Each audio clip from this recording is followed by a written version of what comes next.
बिस्मिल्लाहिर्रहमानिर्रहीम। अस्सलाम वालेकुम माय यूट्यूब फैमिली, क्या हाल चाल है, कैसे हैं? अल्लाह ताला का शुक्र है मैं ठीक ठाक। अल्लाह ताला से दुआ करती हूँ अल्लाह ताला आपको भी अपने घरों में खुश रखे, आबाद रखे, हंसता मुस्कुराता रखे। और मैं स्पेशल उन बेटियों के लिए दुआ करूँगी जो अपने ससुराल में बहुत ज़्यादा परेशान हाल हैं, जिनको ससुराल वाले बहुत तंग करते हैं। अल्लाह ताला उनको उनकी मुश्किलें आसान करे, अल्लाह ताला बेटियों के नसीब अच्छे करे। बहुत दुआ किया करे, मैं कहती हूँ सबसे ज़्यादा बेटियों के नसीबों की बहुत दुआ किया करे, क्योंकि जो बेटी सहती है ना, ये वो ही जानती है वो क्या क्या सहती है। क्योंकि मैं आजकल इतनी डिस्टर्ब हूँ कि मैं आपको बता नहीं सकती। मैंने डायरेक्टली बात स्टार्ट कर दी है। मेरे घर में मेरे ससुराल वाले मुझे बहुत बहुत ज़्यादा तंग कर रहे हैं, इतना कि मैं जिस तरफ भी जाने की कोशिश करती है ना, उनको वो रास्ता ही बुरा लगना शुरू हो जाता है। वो उसी रास्ते ही में मुझे ना बुरा भला कहना शुरू कर देते हैं। मैं हर रास्ता चेंज करने की कोशिश करती हूँ, मैं हर काम चेंज करने की कोशिश करती हूँ, लेकिन वो किसी हाल में मुझे जीने नहीं दे रहे।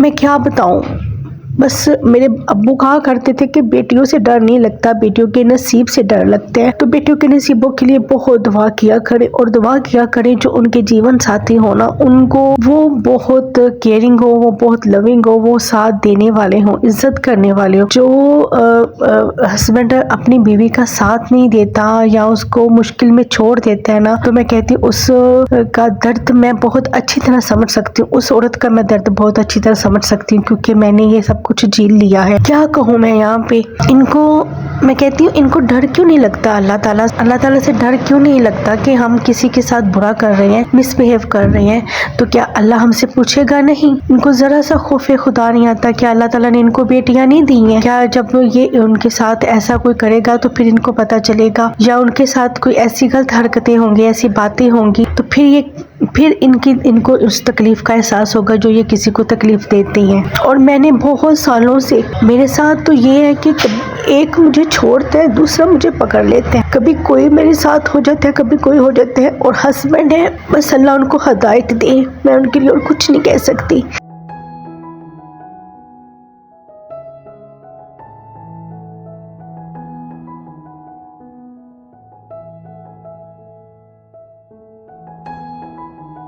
और मैं आप सबसे रिक्वेस्ट करती हूँ कि प्लीज़ मेरे लिए दुआ करें। मैं आप सबसे रिक्वेस्ट करती हूँ मेरे लिए दुआ करें कि अल्लाह जल्द से जल्द मुझे घर दे दे। मैं ऐसे नहीं हर वक्त कहा कर, ना मुझे किचन में सुकून लेने दे, ना मेरे कपड़े मैं छत पे फैलाती हूँ, मेरे कपड़े को कैंची के साथ काट के नीचे गिरा देती है, मेरे बर्तन तोड़ देती हैं, मेरी हर चीज़ के लिए ना करते हैं। लेकिन जब मैं बोलने लगती हूँ ना, तो फिर सब मेरे साथ बोलना शुरू कर देते हैं। मुझे किसी हाल में नहीं जीने दे रहे, मेरे बच्चों को बिल्कुल भी नहीं देख पाते, मेरे बच्चों को इतना डिस्टर्ब करते हैं, मेरे बच्चों को ना हर तरह से ना वो किसी तरह से भी सुकून लेने नहीं देना चाहते। वो चाहते हैं कि ना ये खुद सुकून में रहे, ना इसके बच्चे सुकून में रहे। बस ना वो एक अजीब किस्म की उनके अंदर जलन है। मुझे समझ आज तक नहीं है वो जलन किस चीज़ की इनके अंदर है।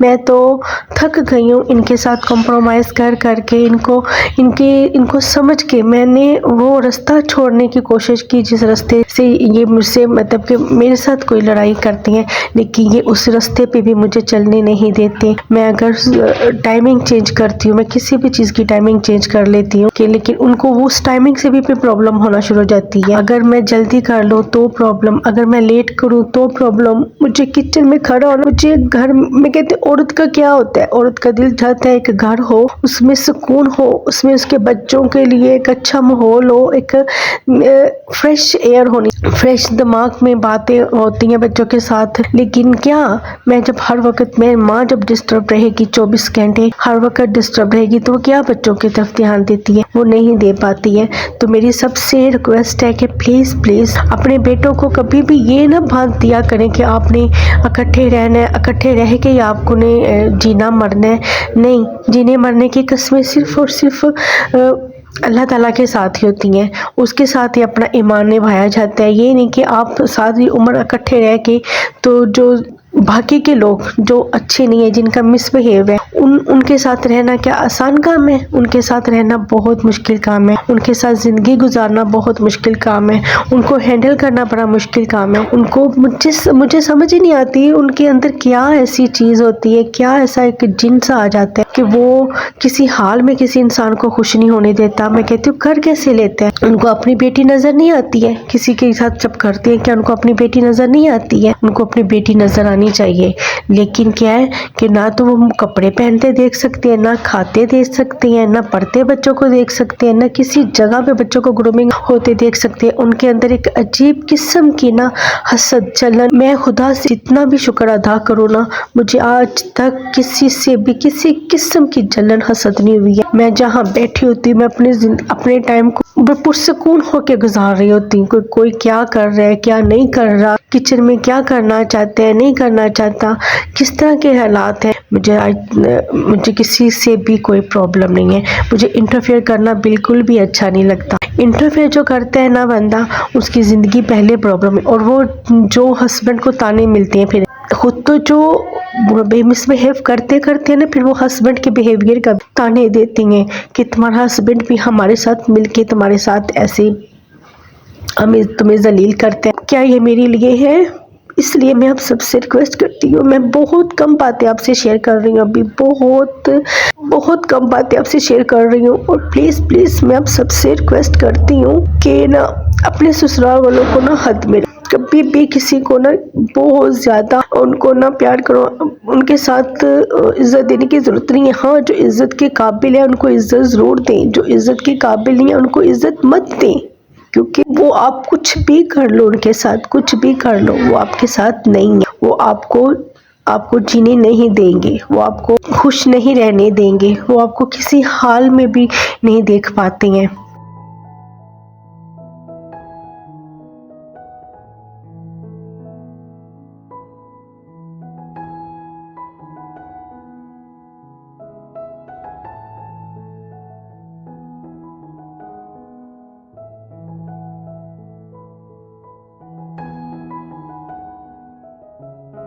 अजीब सी नज़रें, अजीब सी उनकी ज़बान, उनकी रवैये। मैं कहती हूँ पता नहीं बुरे करने वाले को लोग देखते क्यों नहीं है, क्यों नहीं देखते हैं, क्यों नहीं उसको करते। मैं बहुत परेशान हूँ। मैं आप सबसे दुआ की अपील करती हूँ कि प्लीज़ मेरे लिए दुआ करें, मुझे जल्द से जल्द कर दे, या मेरे पे कोई रहम खा के मुझे कर दे। मैं अल्लाह ताला से भी दुआ कर, अल्लाह ताला के भी आगे गिड़गिड़ा के दुआ कि अल्लाह मुझे जल्द से जल्द कर दे। लेकिन अल्लाह ने भी तो बहुत से वसीले बनाता है ना, अल्लाह वसीले बनाने वाला है। अल्लाह सबबुल अस्बाब है, अल्लाह बंदों को ही सबब लगाता है। मैं थक गई हूँ। मैं कहती हूँ ऐसे लोग जो खुद को अच्छा भी कर लेते हैं और बुरा भी कर लेते हैं, दोनों रंग में ढाल लेते हैं। मुझे ऐसा नहीं आता। मैं जैसी हूँ ना, मैं वैसी ही हूँ। मैं अगर किसी के साथ अच्छी हूँ तो बहुत अच्छी हूँ। अगर मेरा किसी के साथ मेरा दिल नहीं अच्छा ना, तो मेरा उसके साथ मैं बोलना भी मुझे अच्छा नहीं लगता। मैं उसको बुलाना बोलती भी नहीं उसके साथ, मुझे उसके साथ बात करना भी अच्छा नहीं लगता। मैं उसकी तरफ बुरी निगाह से भी नहीं देखती हूँ। अगर मैं उसके लिए अच्छा नहीं सोच रही होती तो मैं उसके लिए बुरा भी नहीं सोच रही होती। आपने यहाँ पे मेरा व्लॉग तो सबने वॉच कर रहे हैं, मेरे साथ रूटीन चल रही है, लेकिन आज पता नहीं क्यों मेरा दिल बहुत भर गया था। आपको पता है मेरे इतने दिन व्लॉग नहीं आया क्योंकि मैं घर में बहुत ज़्यादा डिस्टर्बिंग माहौल में चल रही थी। अभी कुछ बातें जो नहीं बता सकती मैं, लेकिन आप सबसे रिक्वेस्ट है या तो मेरा साथ दे, मेरा बहुत साथ दे, मेरे लिए दुआ करें कि अल्लाह मुझे इस जल्द से जल्द, क्योंकि मैंने अब बहुत सालों से सह रही हूँ, 20 साल से भी ज़्यादा साल हो गए मुझे ये सब कुछ सहते हुए। पता नहीं अल्लाह ताला से भी बहुत दुआएं करती हूँ अल्लाह ताला से कि अल्लाह मैंने कभी किसी के लिए बुरा नहीं सोचा, कभी किसी के लिए बुरा ख्याल नहीं लेके आती, क्योंकि बुरा ख्याल लाने से ही मेरे दिल में एक वसवसा अल्लाह ताला से खौफ आ जाता है, मैं नहीं लाती हूँ। चलिए यहीं पे मेरा व्लॉग एंड हो गया। आप सबसे रिक्वेस्ट करती हूँ कि प्लीज़ मेरा साथ दें, मुझे आप लोगों की साथ की बहुत अशद ज़रूरत है। मेरा ढेर सारा ख्याल रखिएगा। टिल देन अल्लाह हाफिज़।